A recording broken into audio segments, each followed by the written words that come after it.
Well, it's Monday night, and that means it's time for another Steel Target Paint podcast. I'm Jeff Jones, and always with me is my buddy Steve Foster. Steve, how you doing today? Good, Jeff. What's going on? Not much. Had a busy day today at work and then did some loading and got to the range and shot about 6 different guns, and so it was a good day for me. How about you? You been doing any shooting lately? Jeff, I did some practicing yesterday, and tonight it got a little bit dark out, a little bit early, so I went down to hey, Jeff, did you know that I have a home range? Yeah. I'll say, yeah. It's great. My buddy Frank came over last weekend, and, 15,000 lumens wasn't enough, so we hooked up 2 individual 15,000 lumen lights, put them on a light switch, and, man, it is beautiful rock and roll now, man. So you need your Hunter's HD Gold at night to keep down the glare from these lights lighting up your home range at night so you can shoot all night and bother the neighbors, right? Well, yeah, but it's one of those things. It's kind of like when you were in high school way back when, Jeff, and you watched a football game underneath the lights or you played underneath the lights. Man, it just gives me goosebumps just thinking about it. Pretty cool, man. Pretty cool. Well, Steve, we have got somebody that everyone who listens to this podcast has at least heard the name. I was lucky enough to meet him at the U.S. Steel match and had a great time there. And he has got one of the most ingenious inventions that I've seen lately for our sport. Do you know who I'm talking about? I'm thinking about that Mac Daddy golf cart he tricked out that says Striplin Custom Gunworks on it. I need one of those, Jeff. Yeah, that was pretty hot as well. I know exactly what you're talking about. I put it in my hands back in, at the South Carolina State match with Brian with Hunter's HD Gold. He had one. It's this beautiful Browning custom buckmark rifle, and, man, it is sweet. It is sweet. I got to shoot. I shot Brian's at the Area 6 match. The Glock guys were there with a little demo range, and he was set up right next to it, and he had the gun and a mag and some ammo, and I'm like, oh, bring it over here. And the Glock guy was cool, and he let me rip some on the steel. And if y'all haven't figured it out yet, today on the podcast, we've got the one, the only, Billy Striplin. Billy, how you doing today? I'm making it, man. How about you guys? Good. I'm having a good one. Hey, Jeff, I've got a secret. Yeah. About the buckmark rifle. Yeah. Did you know that Grant Kunkel is only a B-class shooter, and then the rifle makes it a world-class shooter? Yeah, I just figured I'd share that piece of trivia for you. So with this rifle, you can buy your game. Is that what you're saying? Absolutely. Well, I wish that was true. I would really be booked up on them for the next 10 years. But no, there's nothing going to replace trigger time. And Grant definitely puts the time in there. Yeah, for sure. Great young man, for sure. So, Billy, Yes, he is. What got you started? I mean, you've got a little bio on your the Striplin Custom Guns website, but why don't you tell our listening community what got you started in what you do for our sport in supplying parts, and now, while you're not building the guns, you're modifying a pistol to a rifle. What got you going? Well, basically, a long time ago when I had extra time, I liked to shoot. And and there was just I had some ideas for some parts that I thought that would make a difference, give me a competitive advantage, because there was a lot of guys coming in from out of state and stuff, and was just really whooping my butt. Guys like Dwight Stearns and Dennis Green and that whole group. It was just kind of embarrassing. They just show up and put a thumping on me. And so I started looking for ways to make it better. So, at the time, rimfire was really kind of starting to kick off, which about the time it did kick off, we had the big ammo shortage that that stunted it a little bit. But now that the ammo's back, it's really growing fast. But I was just decided that I wanted to make a few parts, basically for myself. But doing that on a manual machine was not really conductive.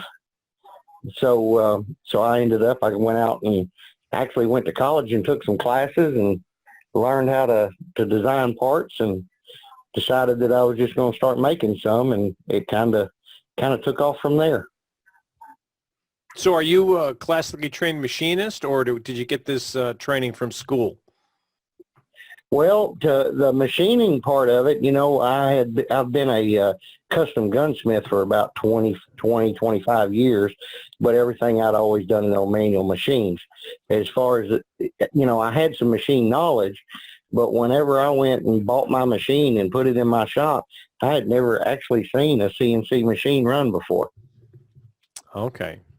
So it was a lot of cold start there, huh?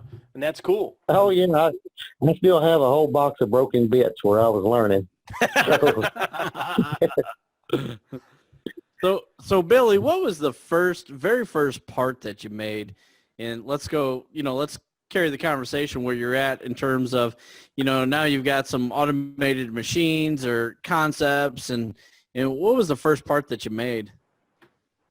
The first part I actually produced was a slide racker for the Browning Buckmark. Cool. Is it the same one? Is it the same one you sell today? It's very similar. It had a little wider profile and stuff on it, and I'll tell you how this kind of started. I had this idea for it, but cutting it out on a manual machine just wasn't anything that I had time to do. So I had a friend of mine just cut me out a whole bunch on a water jet machine. And I actually built a fixture and used a hand router to bevel all the edges and put the holes and everything else in it to make it work. And if I was lucky, 1 out of 5, I could get good enough to sell it. I love hearing stories like this, because everybody thinks these guys, just like come onto the market and they've just got all this expertise, and Billy's so down to earth. He's willing to admit that, he's got the broken bits and the parts that don't fit or weren't good enough to sell. That's pretty cool to hear that, Billy. Well, I think probably everybody has those same stories, but it's definitely been a long road and many, many hours. And now I'm, most of the time when I put a piece of metal on a machine, I can get a good product out of it most of the time. But there's still things that happen. I'm looking to upgrade my machinery now and expand my shop, and hopefully can get some of these lead times down and have a little better service on the shipping side. So the racker was your first part, and I'm assuming you shot a Buckmark, so that was for your gun, correct? That is correct, yes. Mm-hmm. Well, how many years ago was that? I'm going to say that was probably about 7-8 years ago. So 7-8 about years. 8 years ago. And how many parts are you actively carrying now for the community? I believe right at 30. 30 different parts. That's amazing. Mm-hmm. And they're not all for, are they all for the Buckmark, or have you branched out into some of the other manufacturers? No, I make parts for Victory, Ruger, or Smith & Wesson, Ruger, for the 1022, the Browning Buckmark. Off the top of my head, that's the main ones, the Mark IVs, the Mark IIIs, basically just some smaller parts for them, thumb rests most generally, and some 90-degree Seymour mounts.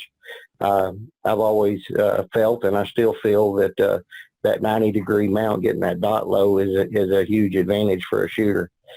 I know for me personally, when I went from an upright dot to the 90-degree mount, I shaved off seconds, probably almost minutes off my time immediately.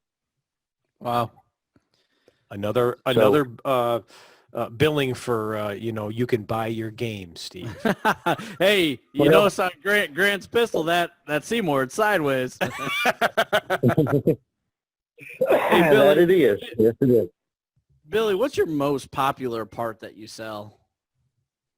Probably it's going to be between the Eliminator guide rod that I built for the Buckmark and the Ruger Mark IV thumb rest. Gotcha. Both of those are really good sellers. And the slide rackers still sell fairly well. The thing was, I think it was Guns and Ammo did somebody had a Buckmark and was just really having a hard time cocking it, and he had contacted Guns and Ammo in their little question and answer section, and they made one little ad, answer, and said, well, this guy, he makes a slide racker for it. And from that, those slide rackers have just been really, really popular, not only for the competitive shooters, but for the elderly people who have, the way they tell me is that they've had that gun for years and just haven't been able to shoot it because they couldn't cock it. And that slide racker has put their enjoyment back into shooting. So, little stories like that. I think you make a great point, Billy. It's just not for competition shooters with the slide rackers. I was recently doing some training at my house here, and I had a lady that was, she was probably mid-50s, and it wasn't that she couldn't rack the gun. It was just very, very cumbersome. And as soon as I let her hold a gun that had a slide racker, it was a game changer. And also with the light guns that are out there, I know you make some custom barrels for, I've seen Chili's Victory that's got a custom carbon fiber barrel that looks smooth. With the lighter guns that are coming out now, it really appeals to some of the youth shooters, and it's not so daunting for them to, hold up a 3-pound gun, and they can really enjoy the sport at a younger age. So that's really cool. Let me ask you. Let me ask you a little bit more about, can you talk a little bit more about the Buckmark guide rod? Because I think that's really a hidden gem. It sounds like you're selling quite a few of them, but man, that thing's a game changer. Can you talk through where this guide rod came from, where the concept came from? Well, the thing on that guide rod is, I've had the idea to make it for about 5 years, but I just hadn't had the time to actually sit down and develop it. But the thing on that guide rod is the factory Browning guide rods has this really, really cheap little C-clip on the end of it that, half the time when you pull your gun apart, the thing will pop off. And when it does, you're not going to find it. I mean, it's just tiny. That's never happened to me, Billy. Yeah, it sounds like every spring in many of the guns that I've taken apart happens. I had one, get this, just a little sidebar, cleaning my Ruger mags, took the base off and launched the spring. I don't know where it went. It's gone. Luckily, I have others, though. So, well, the thing is, that if it's a spring, there's a good chance you can find it. But when it's a C-clip about the size of a pencil lead, chances are you're not going to find it. If it was stuck to your glasses, you couldn't find it. It's a small one. And while you could put the gun back together without it, it was a really real headache, and it caused some reliability issues. It caused the spring and the buffer to bunch up funny, and the gun wouldn't fully cycle without them a lot of times. So anyway, so I finally got that one out, and I also put a little hole in it, make it easier to take the gun down and clean, because while, everybody used to really talk about the Ruger Mark IIIs being hard to take apart and stuff, once you got the hang of them, it wasn't that bad. The Browning has always been a pain in the butt, and it probably always will be, but at least that guide rod kind of helps the situation a little bit, keeps you from getting your fingers pinched anyway. So we're going to talk about this amazing rifle in a minute, but are there any future parts coming out you might want to drop a hint on this podcast, or ones you've been thinking about, or, can we get the inside scoop? That's what we're here for, the inside scoop. Well, I've got a lot of ideas, and I've got some stuff that's been on my desk for way too long that I've just haven't had the machine time to go out and finish developing the part and put the proper testing on it. I still have some of my team shooters that hit me up about every 2 weeks. Hey, where's this at? Where's this at? And I just haven't, I hadn't been able to get it out there. And maybe when I add another machine, it'll free up some machine time and I can get that stuff out. But right now I don't really have that much new coming out.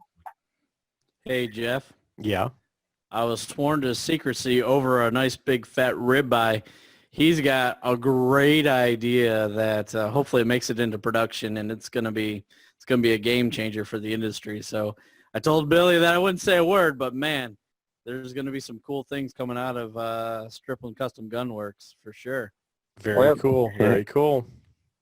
Well, unfortunately, when it comes to steak, I seldom remember what we talk about. But if it was if it was the part for the 1022, I would say yes, it's going to be above and beyond. That'd be the one. Yeah. Jeff, quick story. So for the U.S. Steel Shoot, Billy stayed over at my house right at the end of my workshop. I've got a RV hookup, and he brought the trailer over and the cool custom golf cart, and Grant and his dad Randy were here, so it was pretty cool. So one of those nights, Billy cooked up some big. He's like, "Hey, you want steak?" And I'm like, "Man, each steak was like a 24 ounce." And then the baked potatoes. Did you go to Iowa to get these or Idaho to get these baked potatoes?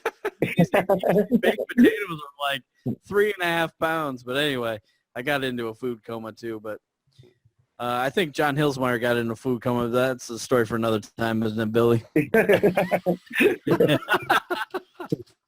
I always say if you're going to do it right. That's right. No messing around.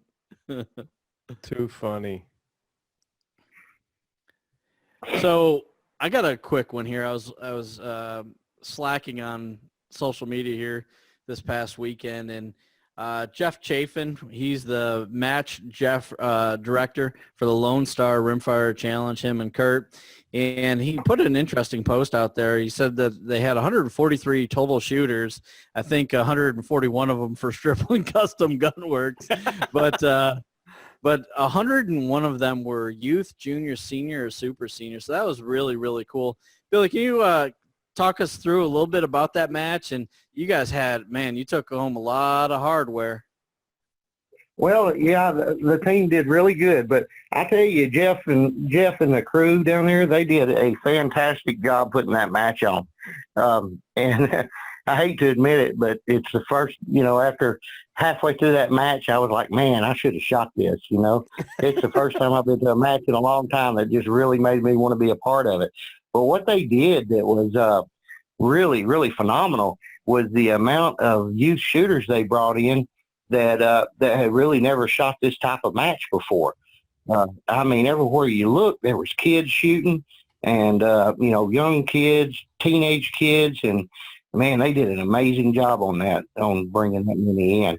And they were all really good, well-behaved kids, as we always see in our sport.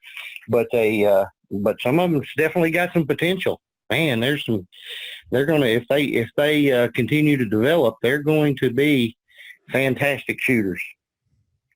Yeah, that's really cool. So let's talk a little bit about your shooting team. When and why did that whole concept come about? Well, I sat down and I started thinking about it, and I was thinking, well, I need to advertise. And I was checking on prices in magazines and what it was going to cost me to do it. And I kind of got to thinking about the target audience thing. And I thought, you know what, there's a lot of great people out there. I believe outside of my family, the first team member was Justin Childress. And Justin, he's like, hey, man, I'd love to represent your company, And I said, you know what, let's just do it. And I said, I'll just forgo putting ads in magazines or anything else, and I'll put all the advertising dollars I can beg, scrape, and borrow and put it into to doing a team. And I can tell you that the people that have approached me and have joined the team, I mean, they're all just way better than I deserve. They're just really, really great people, and I'm very fortunate to have them.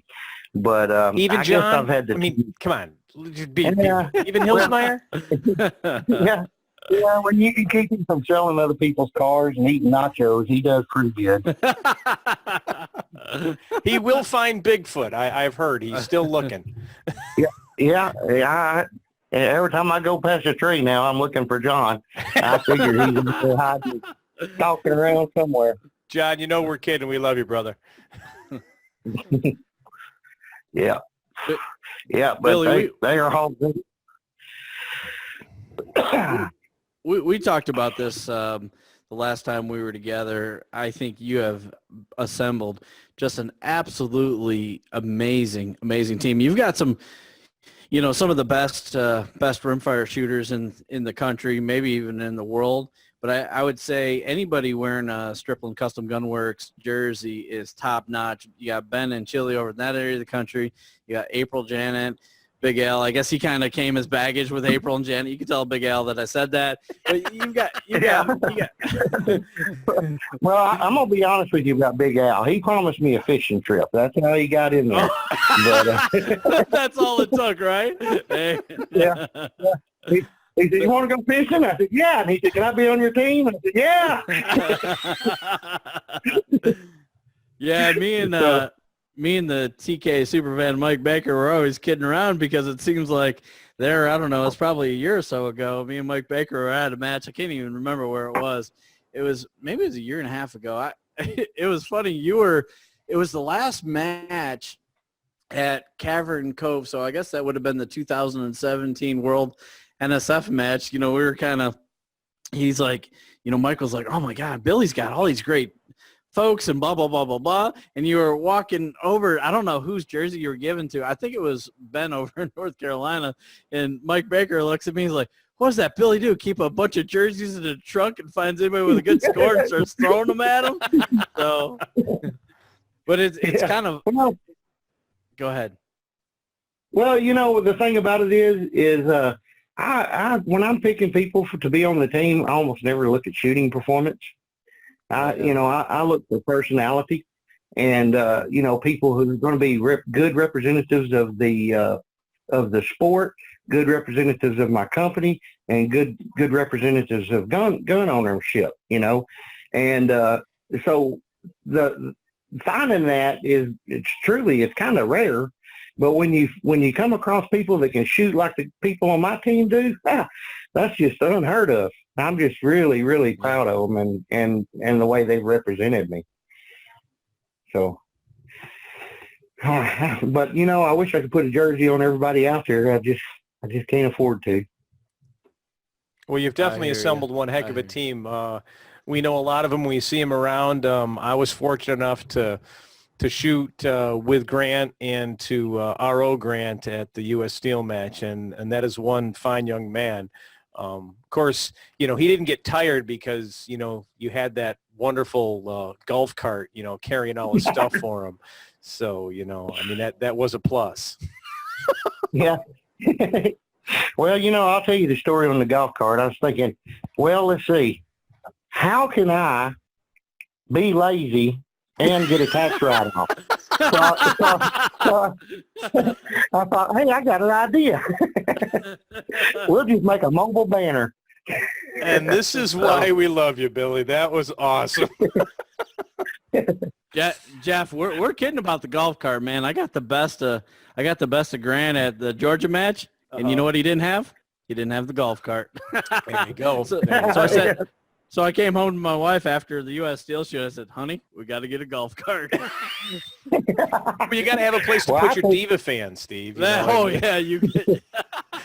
I saw the video of the new one you're getting. You're going to need to get a big cart. Yeah, we hooked up power out there. We're ready to rock and roll. Well, I'll tell you what, though, other than, the team getting to use it whenever they want and me riding around on it and feeling like I'm somebody, it's nice to be able to help some of the people. that maybe have a little bit of walking impairment and stuff, and giving them a ride to their cars and, to the restroom or to lunch, whatever. I really feel that is the biggest benefit of it, is just being able to help people out. Sure. Very nice. Very nice. So we've talked a lot about it already, but let's get into the nuts and bolts and the nitty gritty. Tell us about this modification that turns a buckmark pistol into a rifle. Well, to begin with, I start with a buckmark rifle. Okay. It is an existing gun. Okay. And they're just great little shooting guns. They just, even from the factory, they're tack drivers. They're handy. They're quick handling. But what I wanted to do was to develop a gun that would fit anybody ergonomically. I wanted full adjustability. I wanted lightweight. Of course, I wanted something that was really fast handling. And that gun, because of the lighter bolt that it has and the way the bolt strokes, it just doesn't have a lot of recoil impulse. It shoots really smooth. So I just lightened it up and started figuring out ways to make it adjustable, and that's what I came up with. And so then I got to thinking, man, nobody's going to pay this kind of money for a gun. And so I thought, well, let's just make this gun so it can shoot 2 classes to make it more cost appropriate.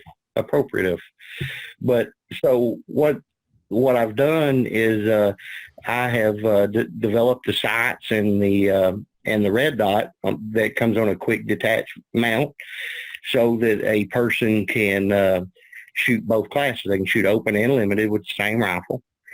And the added advantage to just having one rifle is that whenever you're practicing with one, you're using the exact same ergonomics, exact same trigger, same weight of gun. And so when you're practicing with one class, you're essentially practicing for both classes, because the only thing that changes is the red dot. And since it's exactly co-witness, if you look through that red dot with your iron sights flipped up, those dots, all 3 of those dots are going to line up just perfect. I mean, there's no difference in them. So that to me gives someone an advantage, because like I say, every time you're shooting it, you're practicing for the other class. When the average person is shooting open and limited, well, they go up there with their open rifle and they shoot the open class, and then they put it in the case and they pick up a totally different rifle. And as close as you want to build those guns, there's things that's going to change between 2 rifles. But with this rifle, you flip a sight off, you flip 2 sights up, and you're right back to shooting. Same gun, same ergonomic, same everything. Steve, I got to share a funny story at the U.S. Steel. And I'd seen this gun, and it was beautiful. But I did not realize at the time that it was set up to be able to run open or iron sights. So I'm ROing, and Grant walks up to the line, and he shoots it in open, and he comes back with the same gun. And I'm like literally about to go, Grant, you need to take the sight. And then the next thing, he just like, whip, and the sight's off, and he goes up there and he crushes it and limited, and then puts the sight back on and puts it back in the bag, and he was gone. And I was like, no, that was cool. I shoot a classic, old school Seymour. It's, tightened on the Picatinny rail. So the quick release is pretty darn cool. And the Hollow Sun is not a bad optic either. No, the Hollow Sun is not a bad optic, but you can also shoot vortex sights with or just about any sight with the standard AR quick release riser. Nice. So Grant has recently accepted a sponsorship from Vortex, so you'll see him. He's shooting Vortex sights on his rifle now. Cool. Sweet. So Billy, what did you end up doing to the barrel? Because that's definitely not a factory barrel. At least it didn't feel like it was when you pick up the gun, the weight is more towards the center of your body or more towards, more towards your shoulder, and it's completely light out front. What did you do to the barrel? Well, what I'm doing is I'm turning them down and putting a vented carbon fiber sleeve over them and building a tension barrel out of them. Gotcha. And the main basis for it is to make it lighter, but also I have seen some accuracy improvements over the factory barrels after doing that. I guess it in the end makes them a little more rigid, but just it. Besides that, it looks really cool. Nothing wrong with that. Nothing wrong with that. Yeah, but it is. It's the factory barrel. I'm just cutting the weight down to less than half the original weight. But when the whole gun is finished with no sights on it, it is just under 4 pounds. You add the sights and you're up to about 4.8 pounds. And like I said earlier, the crazy part about it is maybe it is a touch heavier than some of the other guns that are out there that are, deemed as super light, but the weight is all in the right places. With that weight closer to your body, I shot the gun and it handles exceptionally. And the other thing that I would say is that Billy talked a little bit about it, and I think Jeff, you talked a little bit about it, is the way that it was built to customize it to the shooter. Maybe there's some stocks out there that I'm not aware of, but that is the first stock that is so adjustable, because I've got a chubby little face compared to Grant's baby face. And so it was just a little bit out of alignment, but the riser goes up and down. I mean, like the pole's adjustable. I mean, it's a well thought out, well engineered rifle. Congratulations on that. Oh, well, thank you very much. Mm-hmm. Yep. All right. Tell me the bad news. How far are you out on these, Billy? I know that there's been a lot of people ordering them. I think I'm number 11 or 12 or 15. I can't remember, but how far are you out on these bad boys? Well, if the next person that orders one I'll be telling them it'll be a 2021 delivery date. Gotcha. Wow. Yeah. Yep. They're like I say, they're time consuming, but on the other hand, I'm not one to take shortcuts. It's going to be right or it's not going to leave. So. Well, you're going to get quality, and that's what counts. Yeah. So, Billy, I Okay, personally want to thank you. You are an avid supporter of the sport. You've got the team, showing up at the matches, we talked online. We finally got to meet at U.S. Steel, which was great. Struck up, friendship there, and appreciate you being on the podcast. I personally want to thank you because I asked and you accepted, and you're going to be a stage sponsor at the West Florida Steel Challenge Championships. And so for all those that are going to be able to come down to Florida in July and make that match, there will be a stage sponsored by Striplin Custom Guns. And I just want to say thank you, because it's support like that makes the matches more exciting for the shooters. I personally believe that most shooters are going to come to a match because they want to shoot. But when you can get a sponsor able to give something back to the shooting community, it just makes it even better. So thank you very much for that. No, you're very welcome. I wish I could do more. And, to that point, Jeff, I mean, I reached out to Billy about I was helping Glenn Weber with the 2019 Georgia State Steel Challenge match hosted here at the Griffin Gun Club. And, Billy certainly sponsored that match as well. And, one of the things about Billy Striplin and the folks that work for him and that he represents, I mean, you're talking some of the best people in the industry. I've traveled the country and been to various matches, and Billy is not the biggest shop in town, but you know what, the customer service is exceptional.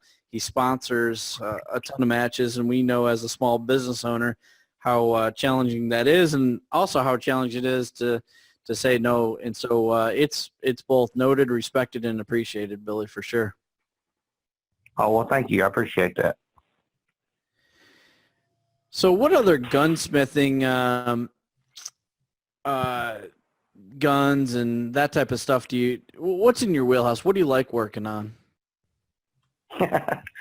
Oh, I don't know. I mean, I love to build new guns, and I love to develop new product. I mean, getting everything tuned in and designed, and getting it, repeatable in manufacturing and all that. That's the stuff that it really, rings my bell. The problem is once all that's done, then I just got to sit there and watch it run, and I'm not very good at that. But I do a lot of tuning for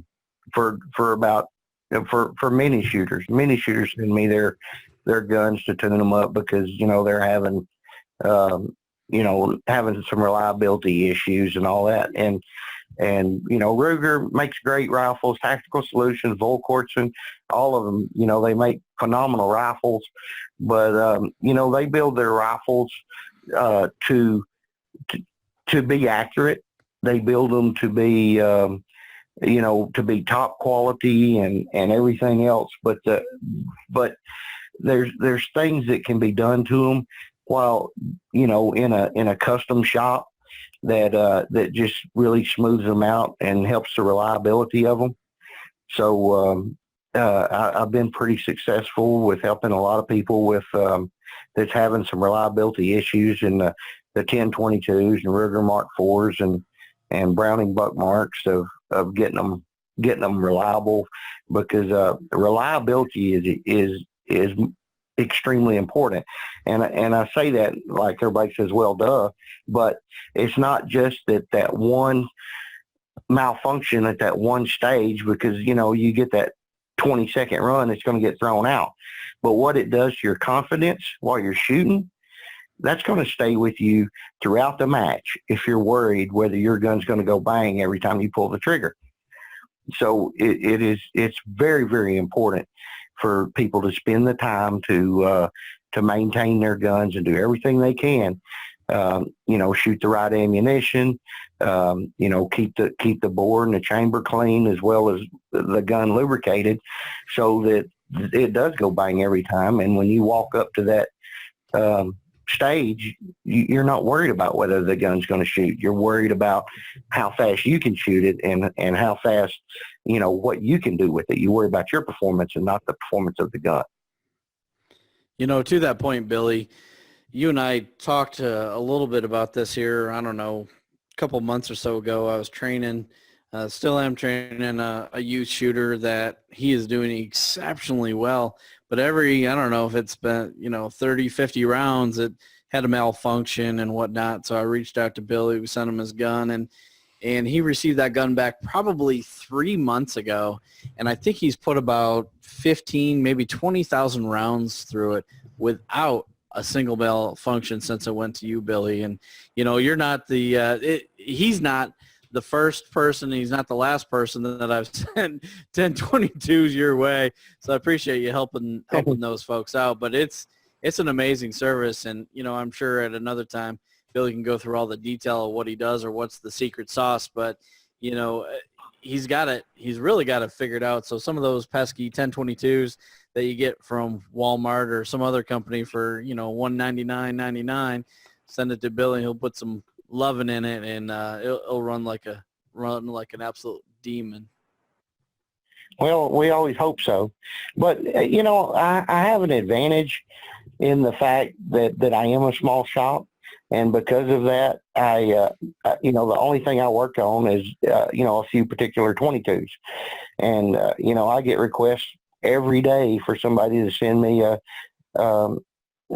shotgun for this, or send me their AR, or send me something else to work on. But the thing is my workload, it won't allow it.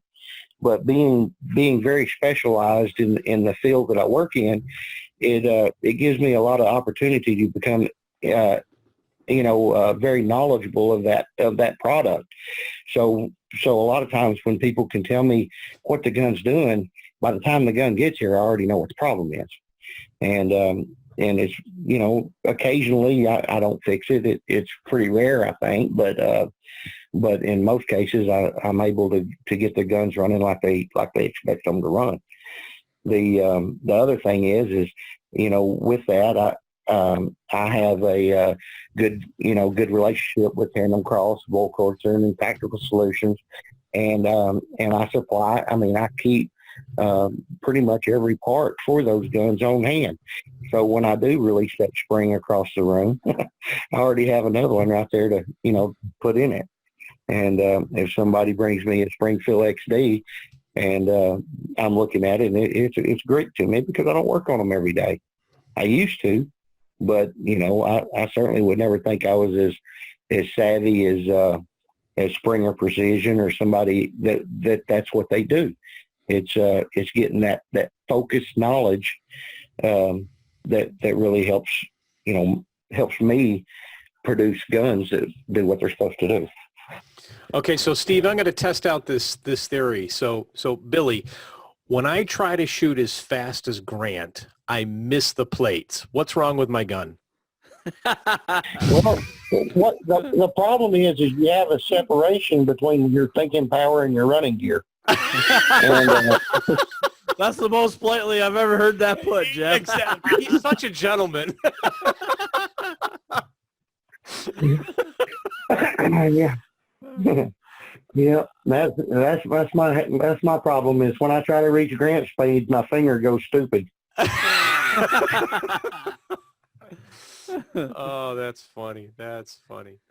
Well, Billy, what's the best way for people to get in contact with you? I know you've got Facebook, and I'm old, so I don't have Instagram and all the other ones. I'm just on Facebook. But where's the best way for them to get a hold of you if they've got problems or they want to look at your products? Well, the best way is to email me. And all my email and stuff is on my website at striplincustom.com. But my phone number's on there. You're welcome to call me, text me, message me on Facebook. That's the thing. The problem is sometimes I miss messages on Facebook, and that's why I say the best way is to email me because I'm really religious about checking my emails and getting back with people as quick as I can. I think a lot of people will tell you that they've received emails from me at 2:00 in the morning on Sunday night because that's just when I happen to get to my email. But yeah, if you need my contact information, it's on my website. Excellent. Hey, Jeff, Billy, is there anything else you'd like to share to with our listeners on this podcast? Well, again, and you thank me a lot for what I do with the sponsoring matches and stuff, but it really what I want to do is I want to personally thank all the match directors and the staff at the matches because, man, those are the hardest working, most underpaid people you will ever meet, and the biggest majority of them are the best people you will ever meet, and I just want to personally thank every one of them for what they do. Nice sentiment. That's nice. Steve, you got anything else for Billy? No, I was just going to say real quick, Jeff, the first time I met Billy and his daughter Christina was at the 2016, I think it was at the Alabama State NSSF match. I'm walking in with my my polo shirt on and my shorts and not knowing anything before I was a sponsored shooter, and somehow, and I'm sure everybody was kind of like, who's this guy? So it was a whole Tandem Cross squad. Eric Paulson was there with his daughter, and Billy, your daughter, I think, was sponsored at Tandem Cross at the time, and Matthew Langston was there and a couple other folks. And so, I think that was the first match I ever went out of state to shoot, and just how welcoming, Billy, you were and your family, and man, it just meant a lot to me. And I remember that day like it was yesterday. So, if anybody out there listening to this podcast has never shot rimfire challenge or steel challenge. Don't be shy. Don't be bashful. There's a lot of great people in the sport that will help support you. You know, if you find somebody that's got a jersey on that says Striplin Custom Gunworks, Steel Target Paint, Tandem Cross, Tactical Solutions, Volquartsen, walk up to them. Don't be intimidated by how fast they shoot and all that kind of stuff. If you need help or want some questions answered, walk up to them, and you'll find some of the nicest people in the sport. But, Jeff, I remember that day like it was yesterday. Good times. Yep, that's awesome. Well, yeah, I remember it too, because Steve Foster just handily put a whooping on me that day. I think that might be the last match I shot. I think I said, nope, I'm done now. This old boy showed up in a polo and shorts and spanked me. So I think I'll just retire. Here, let me see your gun there, Steve. That looks really nice. Smash. Used to work. Oh, did I do that? I'm sorry. Oh, well, very good. So thanks for being on the podcast, Billy. It's always fun talking with you. We really appreciate everything you put out for the community and your support of the community. And it's just really great. Running a team is important, not only for the shooters, but your sentiment about it's really not about how well they shoot. It's the person that they are. And when we hear that time and time again, Steve has asked that question of many of our guests, and it comes back to that same thing. It has nothing to do with, or very little to do with how good a shooter you are. It's more about how good a person you are, and you've definitely got those people on your team. So congratulations for that. Yeah. Well, I'm going to add one more thing on that I feel like needs to be said. Okay. And so if you're a youth shooter and you're out there just getting started, and you think that one day you might want to wear somebody's jersey, and I'm pretty sure I can speak from about every company that's out there. If you're not going down and painting targets, if you're not putting the effort in, if you're sitting on your hiney while 65-year-old seniors are walking back and forth down there painting targets, I'm going to hear about it. Amen. And that day that you come up and say, hey, I've been really good. I just won the Worlds, and I'm gonna say, yeah, but nobody likes you. So it's just not going to happen. So not with my company, and I know a few of the others that feel the same way. So it's not about how fast you are when it comes to wearing a company's jersey. It's about what the people around you think. And people that don't paint, they don't get thought of very highly. Nice sentiment. Very true. Anyway. Very true. Good call, Billy. Good call. All right, man. Well, no, go ahead. I've got projects working, so yeah. But again, I really enjoy y'all's podcast. I try to watch it every week, and I get a good kick out of it, and y'all do a great job. Very informative. Well, thank you. Thanks, Billy. Appreciate you being on, brother. Yes, sir. Y'all have a good evening. That was enough. We keep talking over each other. Don't cut this out. Leave this on. This is what happens to people. Well, I'll be honest with you. Somebody told me this was going to be about fishing, so I really wasn't prepared. Chili. That was Big Al. That was Big Al. Yeah. I got a whole rack of fishing lures and pictures here. I was going to talk about, but hey. All right. Well, you guys take care, and man, I tell you what, the World Championship this year is going to be something to see. Yes, it's going to be fast. Cole and Grant and Chris Barrett, man, it's going to be something to see. I expect I would be willing to bet money that you see a 59 or less. Man, woo, that's going to be crazy if it gets there. I believe it will. I feel like it will, and especially the three kids I just mentioned, they're putting in the time. They're working on it, and they want to make it happen. So yeah, I may have to come to Arkansas after that, so you can teach me how to fish, because I got to pick up a new game. Well, Yeah. Well, I think we're going to have to start an adult class. We're going to have, we're going to move. We need to move senior to 24 years old, and then do a That's super senior and a super senior. But, The 40-year-old protected class. Let's do that. there you go. All right, guys. Well, y'all have a good evening, and thanks for inviting me. Thanks, Billy. Thanks, Billy. Appreciate it. You bet. Well, Steve, that was another good one. Why don't you share that wonderful coupon code for rangestore.net? Yeah, head out to rangestore.net and use discount code STPodcast10 for 10% off all your shooting goodies. All right. Well, everybody, thanks for listening. And don't forget, one shot, one steel.